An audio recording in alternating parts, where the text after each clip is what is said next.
What if I told you that 6 simple words spoken with Stoic intention could shift how every person in your life sees you, respects you, and wants to be around you? For years, you've been told to charm, to entertain, to please, and it's exhausting. It doesn't work. People see through it. Today, you'll discover the 6 most powerful phrases rooted in ancient Stoic philosophy, phrases that don't manipulate, but magnetize. Phrases that don't chase attention, but command respect. These aren't pick-up lines. These aren't tricks. These are principles of presence spoken with precision. By the end of this video, you'll understand why Marcus Aurelius, Seneca, and Epictetus attracted loyalty, trust, and admiration, not through eloquence, but through embodied truth. Watch till the end. The phrase you skip might be the one that transforms how people respond to you forever. Let's begin. Marcus Aurelius wrote in Meditations, Book 4, 3, "If you are distressed by anything external, the pain is not due to the thing itself, but to your estimate of it, and this you have the power to revoke at any moment." This wasn't philosophical theory. This was survival strategy. Marcus ruled Rome during plague, war, and betrayal. Yet he attracted the loyalty of legions, the respect of senators, and the devotion of his inner circle, not because he was the most charismatic emperor, but because he embodied calm authority. He spoke with intention. He didn't waste words. Seneca, advisor to emperors, understood this too. In letter 38 of Letters to Lucilius, he wrote, "We should speak as we live and live as we speak." And Epictetus, born a slave, attracted free men to his teachings not through charm, but through unshakable presence. Here's what they all understood. Attraction isn't about what you say. It's about who you are when you speak. Most people talk to fill silence, to impress, to avoid discomfort. They chase validation with words. The Stoic does the opposite. The Stoic speaks to clarify, to strengthen, to build. In this video, we'll explore 6 specific phrases, 6 verbal tools forged in Stoic wisdom that will shift how people experience you, not because they're magic, but because they reveal character, strength, self-possession. These phrases work in relationships, in leadership, in conflict, in first meetings and final conversations. If you've ever felt invisible, dismissed, or underestimated, this is how you reclaim your presence. Let's examine these 6 words, one by one. Marcus Aurelius wrote in Meditations, Book 5, 9, "Blame yourself or blame no one." This wasn't about self-flagellation. This was about power reclamation. When you say, "I accept full responsibility," you do something radical in a world of excuse makers. You demonstrate strength. Most people avoid accountability like poison. They deflect, they justify. They blame circumstances, other people, bad luck. But every time you deflect responsibility, you surrender power. Think about it. When you say, "It's not my fault," you're also saying, "I have no control." You position yourself as a victim of forces outside you, weak, helpless, at the mercy of events. But when you say, "I accept full responsibility," you reclaim agency. You're saying, "I am the author of my outcomes. I control my response. I own my choices." This is magnetic. People are surrounded by blamers, by excuse makers, by finger pointers. When they meet someone who says, "I take full responsibility," even when it's uncomfortable, even when there are external factors, they encounter something rare: integrity. Here's how you apply this tomorrow. First, when something goes wrong at work, a missed deadline, a communication breakdown, a project failure, resist the urge to explain away your role. Say instead, "I accept full responsibility for my part in this. Here's what I'll do differently." Second, In relationships, when conflict arises, don't defend your position first. Say, I take responsibility for how I contributed to this situation. Let's solve it together. Third, when someone criticizes you, even unfairly, pause before reacting. Find the 5% of truth in their words. Say, you're right about that part. I'll address it. Notice what happens. Most people expect defensiveness, excuses, counterattacks. When you give them ownership instead, they soften. They respect, they lean in. Weak men defend their ego. Strong men own their actions. Weak men protect their image. Strong men build their character. You are not your mistakes, but you are your response to them. Own your choices, own your outcomes, own your growth. This is the first phrase that attracts, not because it impresses, but because it reveals who you are beneath the surface. But accepting responsibility is only the beginning. There's another phrase that builds on this foundation, one that shows people you value something rare in our distracted, shallow world. Let's move to Lesson 2. Lesson 2, tell me more about that. Epictetus taught in Enchiridion, section 33. Speak only after you have listened. In a world where everyone is performing, broadcasting, shouting into the void, the person who genuinely listens becomes unforgettable. When you say, tell me more about that, you do something most people never do. You make the other person feel seen, not flattered, not entertained. Seen, there's a difference. Flattery is transactional. It seeks something in return: approval, favor, connection. But genuine curiosity is a gift. It says, your thoughts matter, your experience has value. I'm here, fully present, to understand you. This is shockingly rare. Most conversations are dual monologues, two people waiting for their turn to talk, two people rehearsing their next impressive point while pretending to listen. The Stoic doesn't perform, the Stoic observes. Marcus Aurelius wrote in Meditations, Book 6, 53, to understand is to perceive patterns, not to judge surfaces. When you ask someone to elaborate, when you lean in with real attention, you shift the dynamic entirely. You're no longer competing for airtime. You're creating space. And people feel this instantly. They relax, they open, they share what they normally guard. Here's the psychology: human beings crave understanding more than agreement. We're so used to being misunderstood, dismissed, oversimplified, projected onto that when someone actually tries to understand us, something shifts. We feel safe. We feel valued. We feel drawn to that person, not because they charmed us, but because they honored us. Here's how to use this phrase effectively. First, when someone shares an opinion you disagree with, resist the urge to correct or debate. Say instead, tell me more about that. What led you to that conclusion? You're not endorsing their view, you're seeking to understand it. And in doing so, you disarm defensiveness and build respect. Second, in one-on-one conversations, when someone mentions something they care about, a project, a struggle, a passion, don't nod and move on. Say, tell me more about that. What's that been like for you? Third, in conflict, when emotions are high, instead of defending your position, say, help me understand your perspective. Tell me more about how you're experiencing this. This isn't weakness, this is strategy. By seeking understanding first, you lower the temperature, you gather information, you position yourself as the calm center while others spiral in reactivity. And here's what most people miss.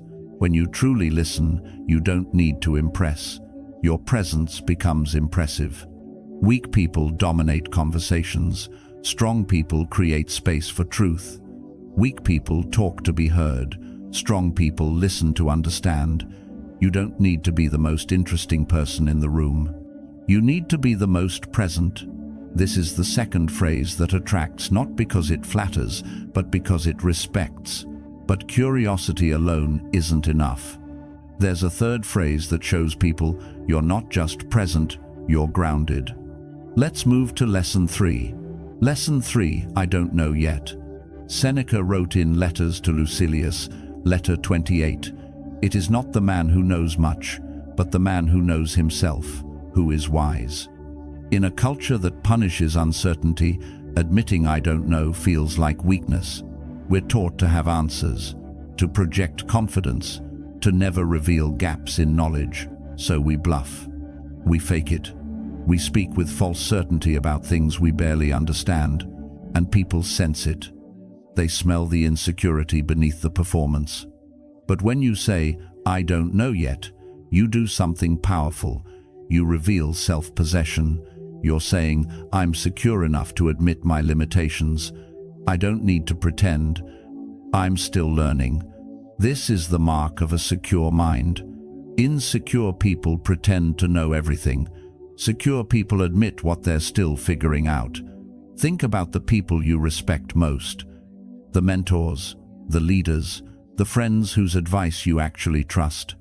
They're not the ones who have an answer for everything. They're the ones who can say, "I'm not sure." Let me think about that. Because honesty is magnetic. Authenticity creates trust faster than competence. Here's the trap most people fall into. They think attraction is about appearing impressive. So they exaggerate, they embellish, they speak beyond their knowledge. But this creates distance. People can't connect with a performance, they connect with a person. And a person is someone who's still learning, still growing, still humble enough to say, "I don't have all the answers." Here's how to apply this phrase without undermining your authority. First, when someone asks your opinion on something outside your expertise, don't wing it. Say, "I don't know enough about that to have a strong opinion yet.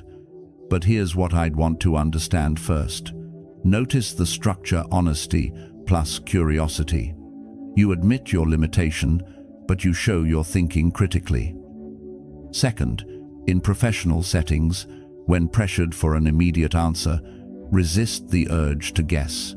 Say, "I don't know yet, but I'll find out and get back to you by." Clarity plus commitment. You don't know now, but you will, and you're accountable to a timeline.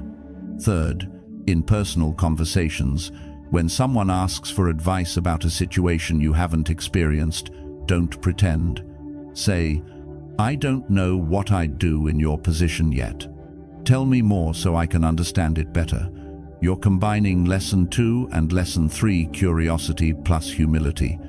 This is attractive because it's real. Weak people hide their ignorance. Strong people acknowledge it and fill the gaps. Weak people pretend to have all the answers. Strong people ask better questions. You don't need to know everything. You need to know yourself, including your limits. This is the third phrase that attracts not because it impresses, but because it's honest. But humility must be balanced with something else. There's a fourth phrase that shows people you have boundaries. Let's move to Lesson 4. Lesson 4 that doesn't work for me. Marcus Aurelius wrote in Meditations, Book 8, 32, "You have power over your mind, not outside events. Realize this, and you will find strength." This is the principle of boundaries. And boundaries, when stated clearly and calmly, are deeply attractive. Most people are terrified of saying no. They fear rejection. They fear conflict. They fear being seen as difficult, uncooperative, or selfish. So they say yes when they mean no. They overcommit. They tolerate what drains them. They sacrifice their peace to avoid disappointing others. And ironically, this makes them less attractive, because people who can't say no have no center. They're shapeshifters. They're people pleasers. You can't trust them because they don't trust themselves. But when you say, "That doesn't work for me," you communicate something rare: self-respect. You're not aggressive. You're not defensive. You're simply clear.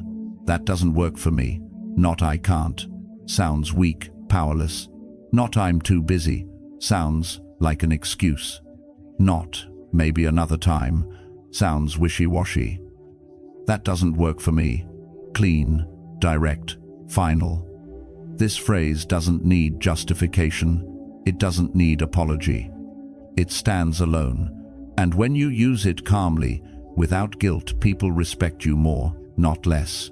Here's why. When you have boundaries, you signal that your time, energy, and values matter. And if your time matters to you, others will start to value it too.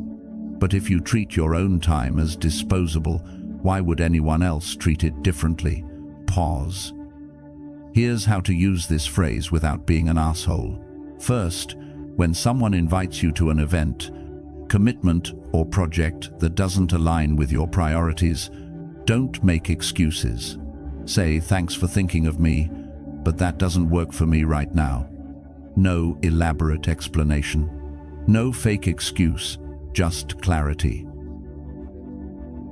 Second, in negotiations, whether it's salary, project scope, or relationship terms, when something crosses your boundary, state it simply, "I appreciate the offer, but that doesn't work for me. Here's what would." You're not shutting down the conversation, you're redirecting it toward terms that honor both parties.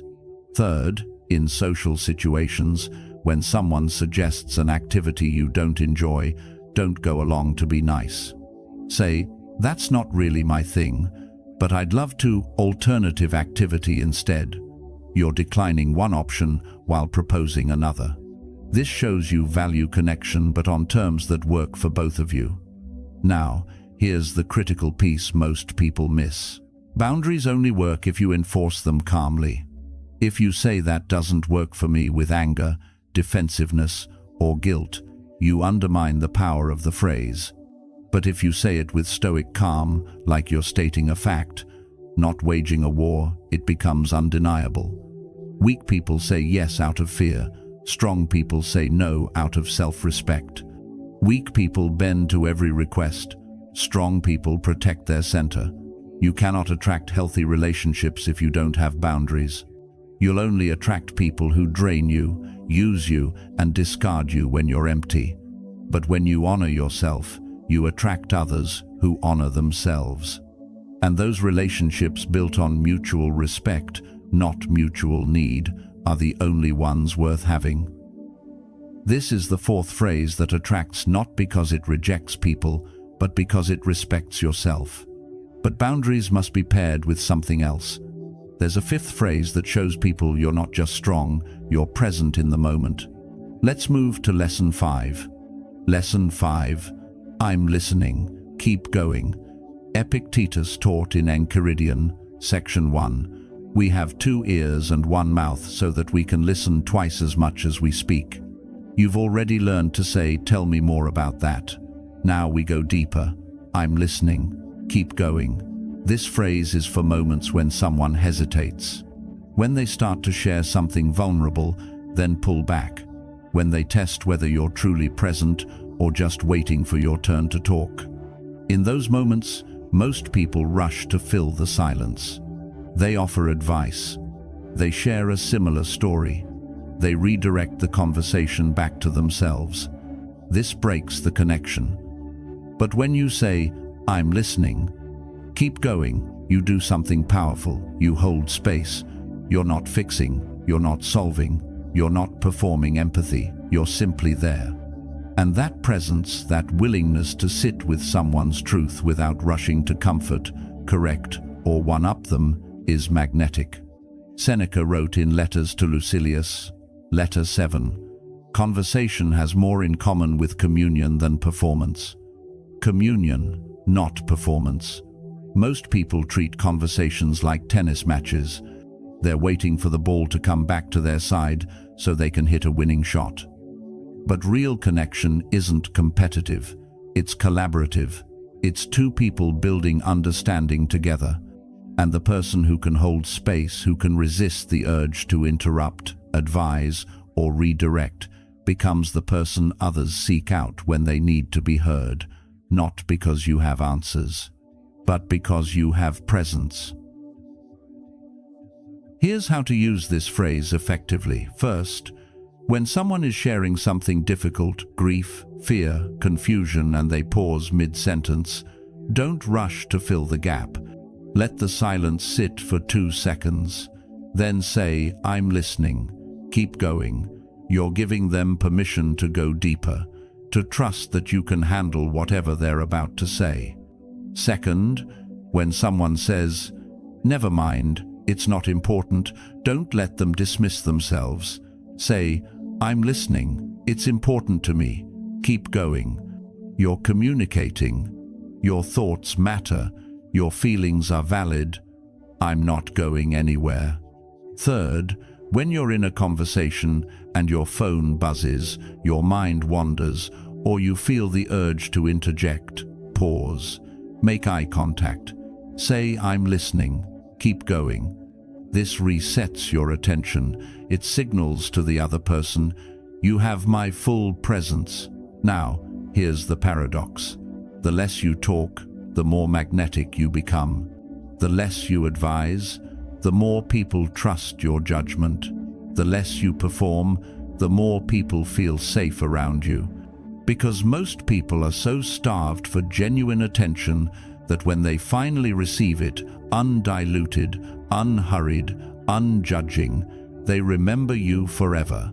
Not because you said something profound, but because you created space for them to be profound. Weak people need to be the center of every conversation. Strong people can make others feel centered. Weak people interrupt with advice. Strong people hold space for truth. You don't need to have all the wisdom. You need to have all the presence. This is the 5th phrase that attracts not because it impresses, but because it honors. But presence must be paired with one final element. There's a 6th phrase that shows people you're not just calm, you're unshakable. Let's move to Lesson 6. Lesson 6, we'll figure it out. Marcus Aurelius wrote in Meditations, Book 10, 31, "You always own the option of having no opinion. Things you can't control are not asking to be judged by you.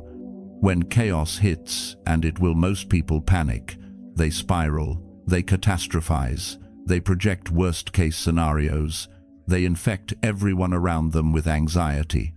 But the Stoic says 4 simple words: we'll figure it out, not it'll be fine. Dismissive, minimizing, not don't worry, condescending, invalidating. Not I'll fix it, savior complex, creating dependency. We'll figure it out. This phrase does 3 things simultaneously. First, it acknowledges reality. You're not pretending the problem doesn't exist. You're not toxic positivitying the situation away. You're saying, yes, this is hard. Yes, this is uncertain.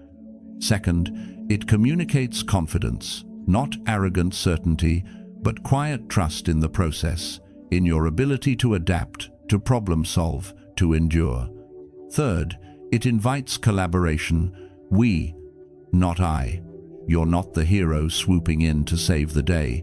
You're a partner, a co-navigator through difficulty. This is attractive because it's grounded. In a world of reactive chaos, the person who can stay calm becomes the anchor. In a world of performative confidence, the person who can admit uncertainty while maintaining steadiness becomes the leader. Seneca wrote in On Providence, "A gem cannot be polished without friction, nor a man perfected without trials." The Stoic doesn't fear trials, the Stoic uses them. And when you say, "We'll figure it out," in the middle of a crisis, when others are panicking, blaming, or shutting down, you become the person everyone turns to, not because you have all the answers, but because you have faith in the process. Pause. Here's how to use this phrase in real situations. First, when a project at work goes sideways, missed deadlines, budget overruns, team conflict, don't join the panic.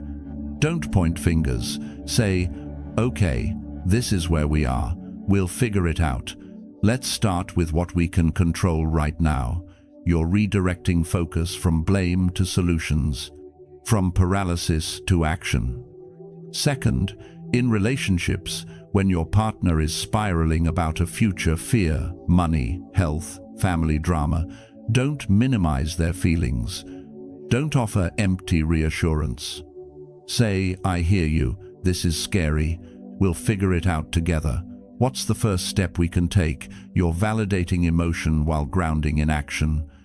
Third, when you're personally overwhelmed, when your own life feels like it's falling apart, speak this phrase to yourself, out loud, in the mirror, "I'll figure it out." Because sometimes the person who needs to hear your calm the most is you. Now, here's what makes this phrase so powerful. It shifts the frame from problem-focused to process-focused. Most people get paralyzed asking, "What if we fail? What if this doesn't work? What if it gets worse?" But the Stoic asks, what's the next right step? What can we control? What can we learn? And that shift from catastrophizing to problem-solving is what separates the people who crumble under pressure from the people who rise. Weak people need certainty before they act. Strong people trust the process enough to begin. Weak people need all the answers before they move. Strong people take the first step and adapt. You don't need to see the entire path. You need to see the next step, and then the next, and then the next. This is how mountains are climbed. This is how empires are built.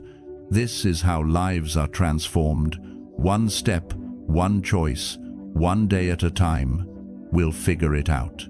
This is the sixth phrase that attracts not because it promises perfection, but because it embodies resilience.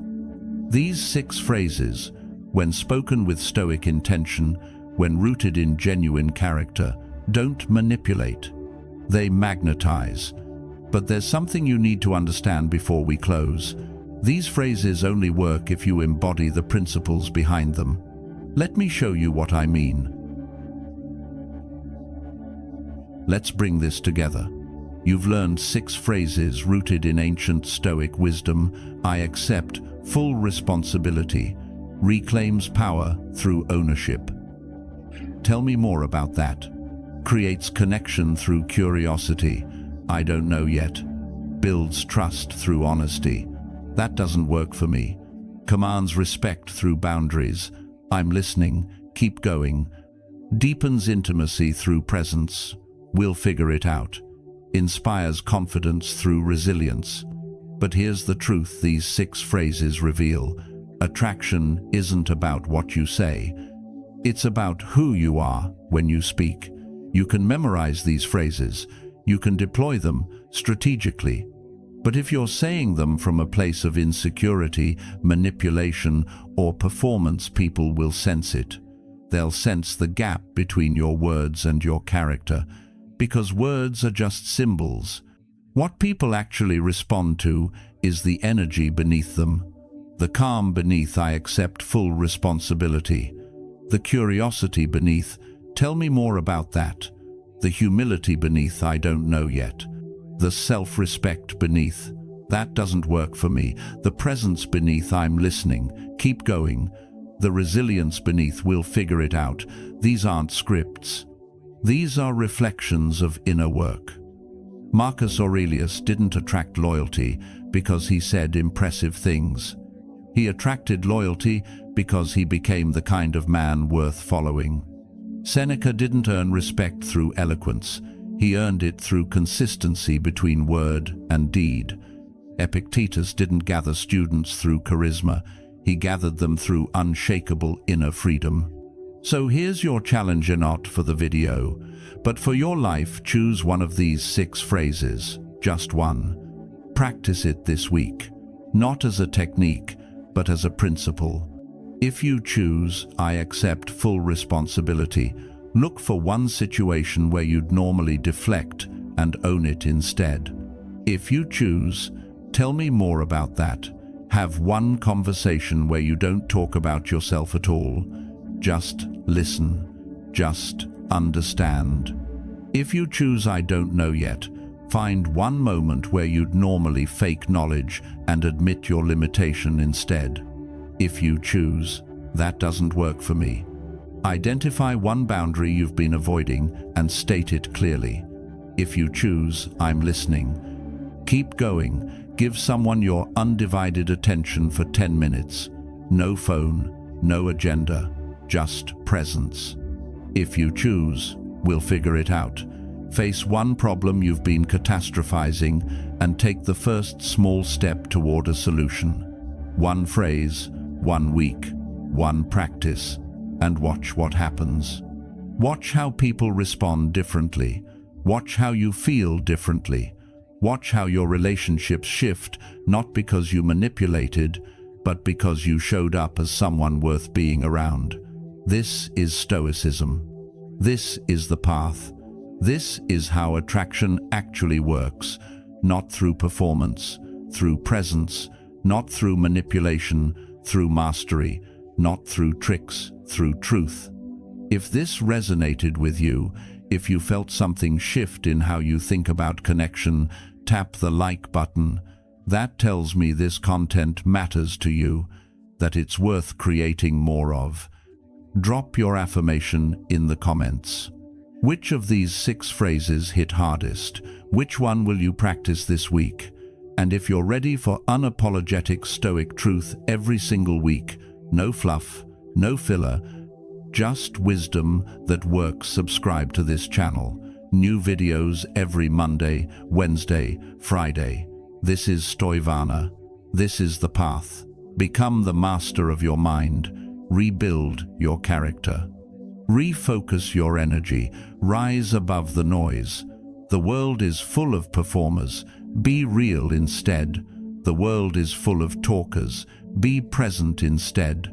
The world is full of people chasing attention. Attract respect instead. 6 phrases. Ancient wisdom. Modern power. You know what to do. Rise.